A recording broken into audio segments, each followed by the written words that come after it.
The New York Jets versus the Miami Dolphins. A game that truly all of America will tune into, well, for about an hour before Broncos versus Bengals starts and everybody goes and watches the actual primetime game this Monday. I'm sure there'll be a few morbidly curious Patriots and Bills fans who will stay locked in as well, but for all the Jets and Dolphins fans truly invested in the outcome of this game, let's make a drink to help you get through it, a Meadowlands Mojito. Now, I know it was harsh in the intro, but there are legitimately some reasons to be excited about this game. It's probably not going to be as bad as I made it out to be. Miami fans, welcome back. Jets fans, sorry for the rude introduction, but I mean, come on, you get it. As a Lions fan, I hope you guys are enjoying certified chill guy Aaron Glenn. Hopefully he can bring you some of the happiness that he brought us, but we'll talk more about football later.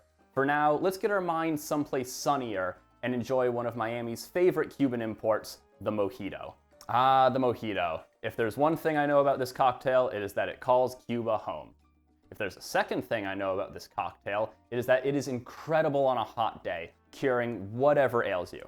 And if there's a third thing I know about this cocktail, it's that if you're at a busy bar and you ask the bartender to make you one, they're legally allowed to give you the bird and serve somebody else. If you see me slammed at a brunch and you order a mojito, go fuck yourself. For all of those reasons, the Mojito might be my favorite vacation cocktail. Too labor-intensive to make during the weekday, but perfect when you have the time and energy to put in to make it right.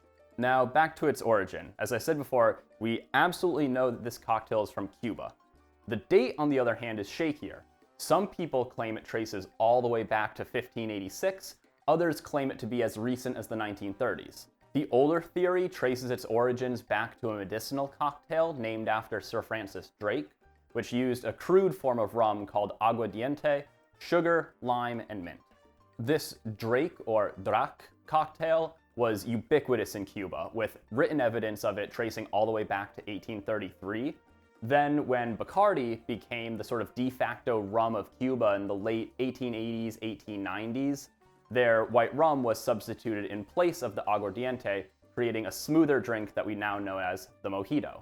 The other theory says that American soldiers and tourists visiting during the Spanish-American War, and then especially during Prohibition, brought their love and knowledge of mint juleps down to Cuba with them, where the Cuban bartenders swapped out the bourbon for their local spirit of rum, and then added lime juice, creating the modern Mojito. I personally think the first theory has a much stronger claim, but like the horse feather cocktail from last week, I suspect this is likely a case of convergent evolution. Obviously, the Drake has a much stronger connection to Cuba and is much closer in spec to the modern Mojito than a mint julep. However, it should be noted that ice wouldn't have been available to make a Mojito until at least the 1800s. And the modern Mojito that we all know and love, generously topped off with crushed or cracked ice, certainly has many aesthetic similarities to a mint julep. Of course, adding to the mystery is the fact that we don't even know where the name Mojito comes from. Some claim it derives from the Spanish verb mojar, meaning sort of to wet, whereas others say that it comes from mojo due to the magical medicinal properties of the drink. Regardless, the drink is a Cuban classic through and through, which in my opinion is more than enough for it to serve as Miami's representative this week. However, I am going to make one additional tweak to make it a little bit more Miami, and that is replacing our normal lime juice with this key lime juice. So key limes are a bit more tart and floral than your normal limes, which should hopefully give our drink a little bit of extra punch, in addition to sort of tying it in better with the region. When I was in Key West, actually, we went to a distillery where they had a little course on how to make mojitos, and this is actually the stuff we used in ours, so I can assure you, this absolutely slaps. From a drink dating all the way back to the early stages of colonialism, we now go up to New York for a certified late-stage capitalism invention. That's right, it's another Smirnoff creation, the Meadowlands Mule. Official drink of the New York Jets, this is a Moscow Mule with an ounce of apple juice added. What, do you want me to say more about it? Look, if you want to know more about Moscow Mules, go back and watch the Chiefs-Giants episode, alright? I mean, New York produces a lot of apples, so good addition there, it's a good tie-in, but I don't know, for some reason this one just felt really lazy to me. Regardless, it's a very versatile template, so I have no doubt that it'll blend excellently with our Mojito to create the Meadowlands Mojito. All right, I've been really looking forward to this drink because it's such an easy combo to blend these together, and I've got really high hopes for the flavor profile of it. Keeping a pretty classic mojito spec here, I am actually using Death & Co.'s, just substituting in those New York ingredients where appropriate. So this one is going to be a lot more involved than most of our cocktails, but starting off, we are putting about 6 mint leaves, give or take. In my opinion, you can never have too many mint leaves in a mojito, but about 6 into our shaker. And then instead of using, normally you would use, either granulated sugar, brown sugar, or your simple syrup. Because this is a New York cocktail, I'm instead going to be using maple syrup. If I can get the damn thing open, there we go. We are going to be doing ½ ounce of maple syrup into our shaker. All right. And then what we are going to do is we are going to gently, emphasis on the gently, muddle these all up. So really what you want to do here, the important thing is you are not trying to tear apart these leaves. That will release chlorophyll into your drink, which is quite bitter, and it will not be good. Instead, what we're trying to do is essentially press the oils out of it. So getting those mint leaves to release their oils into our maple syrup so that they can then be taken up into the rest of the drink. So just sort of gently pressing, muddling it a bit, and then yeah.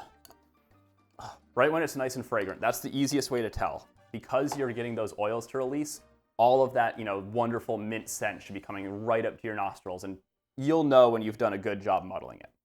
So, with that taken care of, we are then going to continue building, starting with 2 ounces of our white rum, 1 ounce of our key lime juice. Again, if you're making this and you can't find this, you can use normal lime juice, but this stuff is pretty easy to find, honestly. I got it at Whole Foods. I'm sure you can find it on Amazon.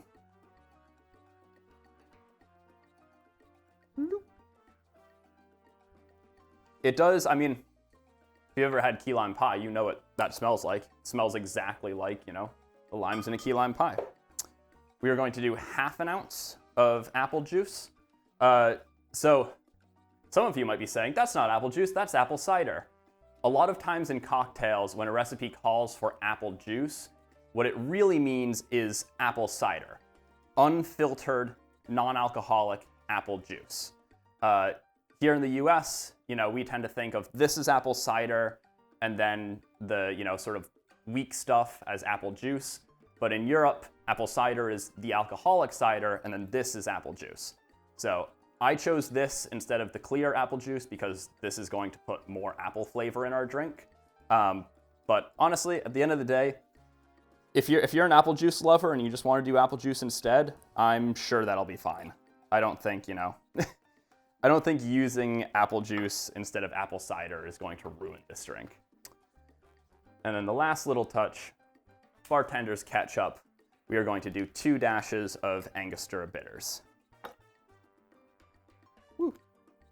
This bottle does a very hefty pour of those dashes. And now this is interesting as well. So instead of doing a shake over a big cube like we normally do, because we have our lovely mug here all full up with cracked ice, and that's what's going to give our dilution, we're just going to use a really small ice cube, basically just enough to chill this a little bit and pull a bit of a vacuum while we shake. And then all of our dilution will be held in the actual drink itself. So give this a quick shake. All right.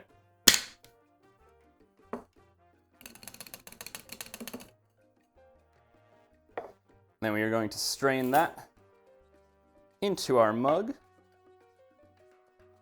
I wish I had a clear mug so you could see the drink, but I feel like this copper mug is a nice little, homage to the classic Moscow Mule, which would be served in this. Add a straw, because we have all of that crushed ice in there. It would be a real pain to sip otherwise. Then you know what? Let's be a little fancy. Let's garnish this with a nice sprig of mint. Which one's taking my fancy? And there we go. This is our Meadowlands Mojito. Let's give it a try.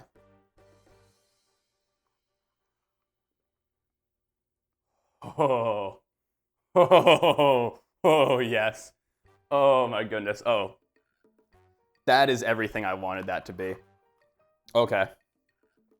Now that went a bit heavy on the Angostura, because that dasher bottle probably needs to be tweaked a little bit. It's coming out real fast, but oh, this is so good. Oh yeah, this is everything I wanted this drink to be. Just deliciously sweet with that maple syrup and apple juice. And like the key lime juice has a lot of sweetness too, but it also brings so much tartness to it that they even each other out really well. They're both loud, but they are in perfect harmony. Oh, I can't even speak. I'm so excited about how good this drink is. All the little notes in there are playing along really well as well. Like, of course, maple syrup, apple juice, apple cider, perfect combination, right? Like, we all know apples and maple syrup go together. Like, things that go together well. I can't think right now. This is frying my brain with how good it is. Holy cow. Okay, hold on.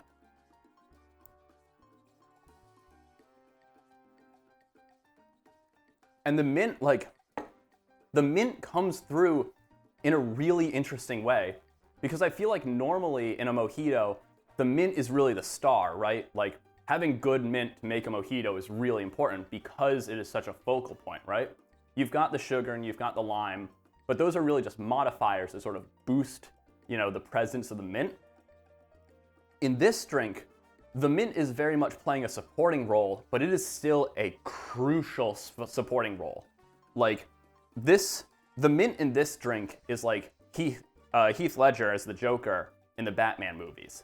Like, yes, technically it is not the star of the show, but wow, is it putting in work and is it elevating this thing to a whole new level.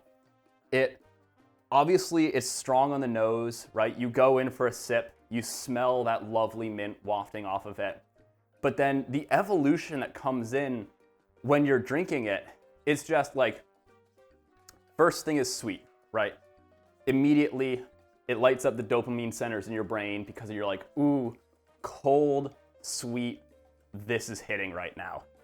And then the mint sort of like cuts in. It's like, pause, mint time. You're like, mint, what are you doing here? And then just as your brain is sort of starting to latch onto that mint and you're like, oh, okay, I guess this is a mint drink, it fades back out and the key lime comes rushing in. It's like, I'm tart now. And you're like, wait a minute, what? And it's just like, it's kind of like a beat switch in a rap song where, you're vibing with it and you're like, yeah, I like this. This is a cool thing. And then they switch it up on you and you're like, holy shit, this is even cooler. That is what is going on with the flavors in this drink. I am awestruck. This is far and away, I think, the best drink I've made on this show so far.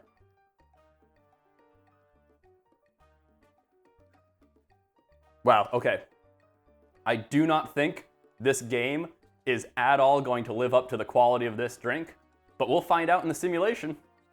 Hi, psych, I'm back. I was so flabbergasted by how good this drink was that I forgot a whole ingredient. After I put all the things in there, I was going to top this off with ginger beer, like a Moscow Mule would be. And I just completely forgot because the drink was so good. So we are going to do it properly now. Just quite simply, take your ginger beer and top it off. I am actually kind of worried that I may have ruined something beautiful here, so I'm going to do this for the sake of science, because I'm a data scientist after all. We are going to collect the data, and then I will be able to tell you whether you should do this or if you should ignore all of this part of the video and just make it like Past Me did. All right, let's see.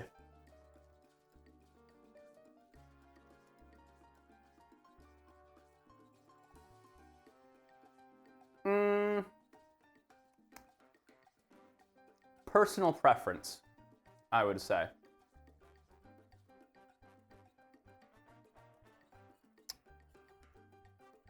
Adding the ginger beer doesn't make anything bad.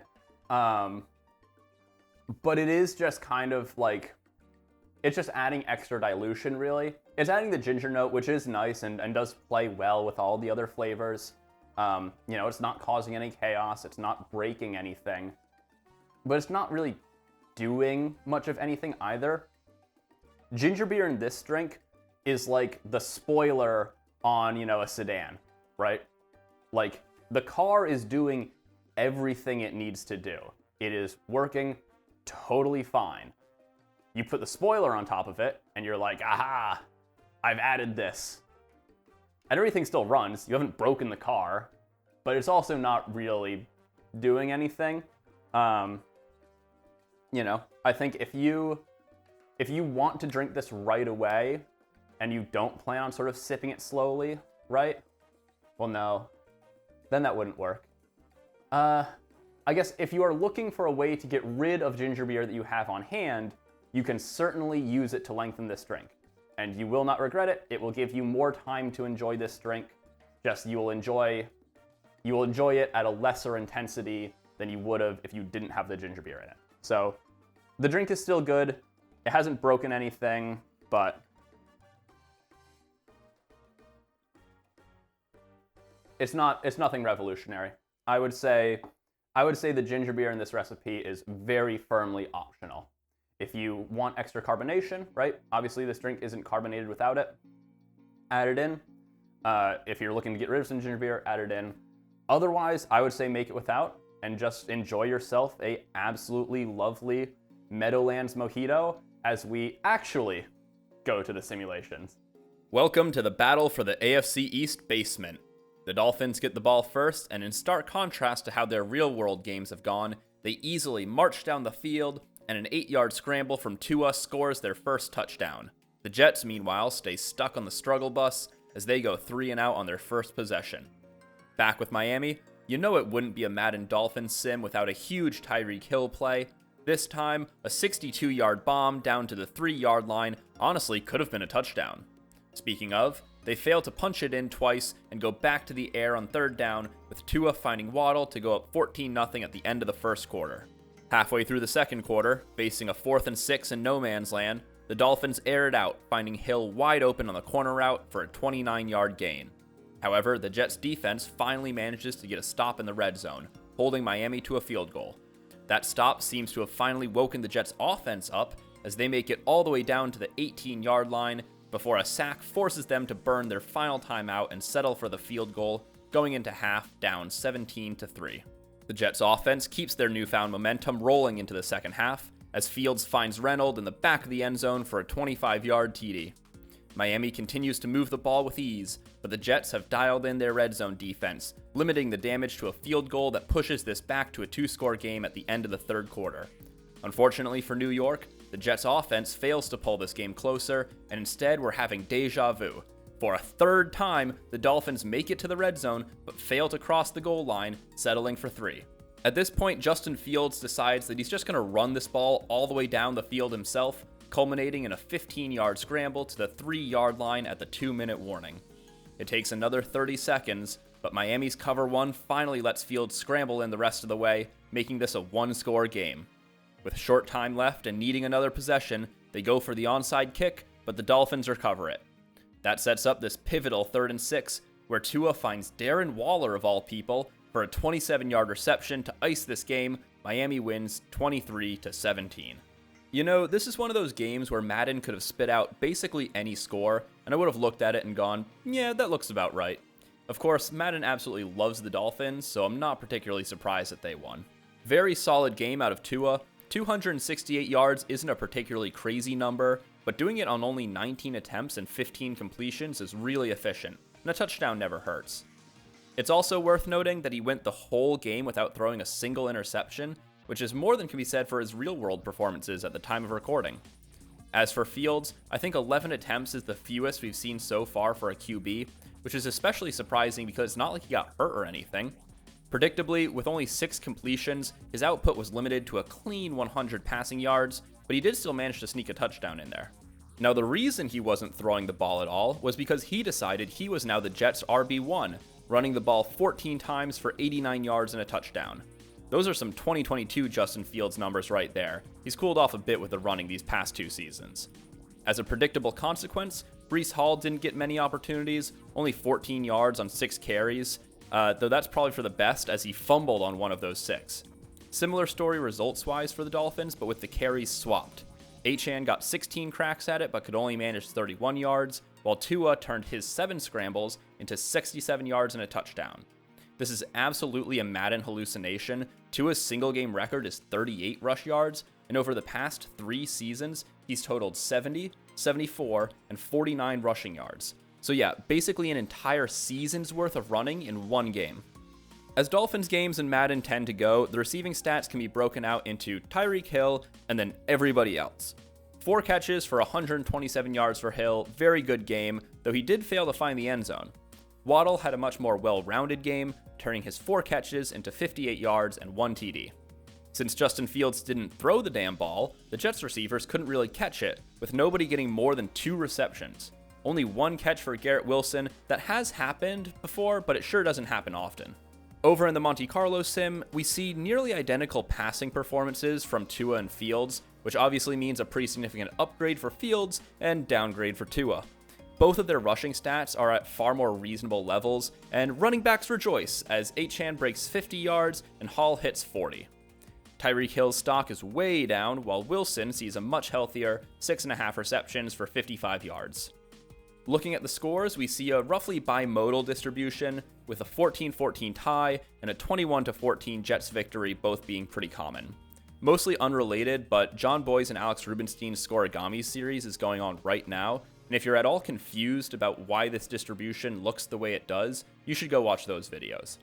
Anyways, when we average out all of the results, we settle on a 15-13 Jets victory.